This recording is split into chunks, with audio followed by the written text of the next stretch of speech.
সকাল থেকে প্রচুর বৃষ্টি, কি করা যাবে, সবার মন খারাপ। আজকে ভাইয়ের গায়ে হলুদ ছিল, ভাবের বাড়িতে আমরা সবাই যাব।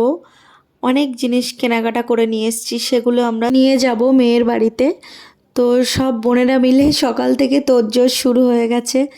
আমরা সব একটা একটা প্লেটে সাজিয়ে নিলাম, তো নিয়ে যাব। তাই সবাই বলছে প্রচুর বৃষ্টি হচ্ছে, তোরা হয়তো যেতে পারবি না, কিন্তু আমরা মন ভাঙিনি যে হ্যাঁ আমরা যাবই। মানে একবার ঠিক হয়েছে সেখানে যাব। আর যেহেতু বিয়েটা 1 মাস আগে থেকে ডেট ঠিক ছিল, ওই জন্য মানে পেছানোর কোনো কন্ডিশন ছিল না, সবার ইনভাইট হয়ে গেছিলো। তারপরে সমস্ত জিনিসপত্র সব ওই ডেটে এসে গেছিলো, এই জন্য আর পেছাতে পারিনি। তো এইদিকে আপুরা সবাই মিলে হলুদ ছেলা শুরু করে দিয়েছে, বোনরাও ছিল।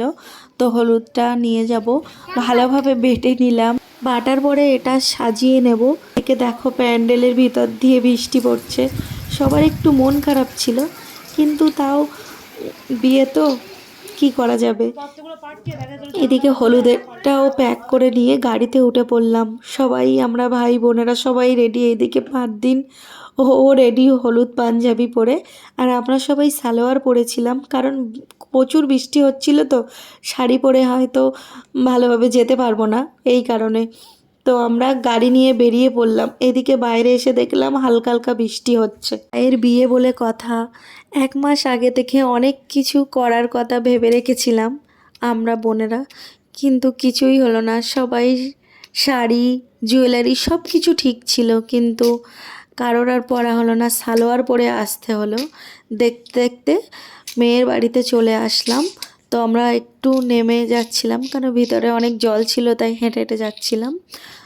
কিন্তু অনেক ভালো লাগছিল, সবাই একসঙ্গে মজা করছিলাম।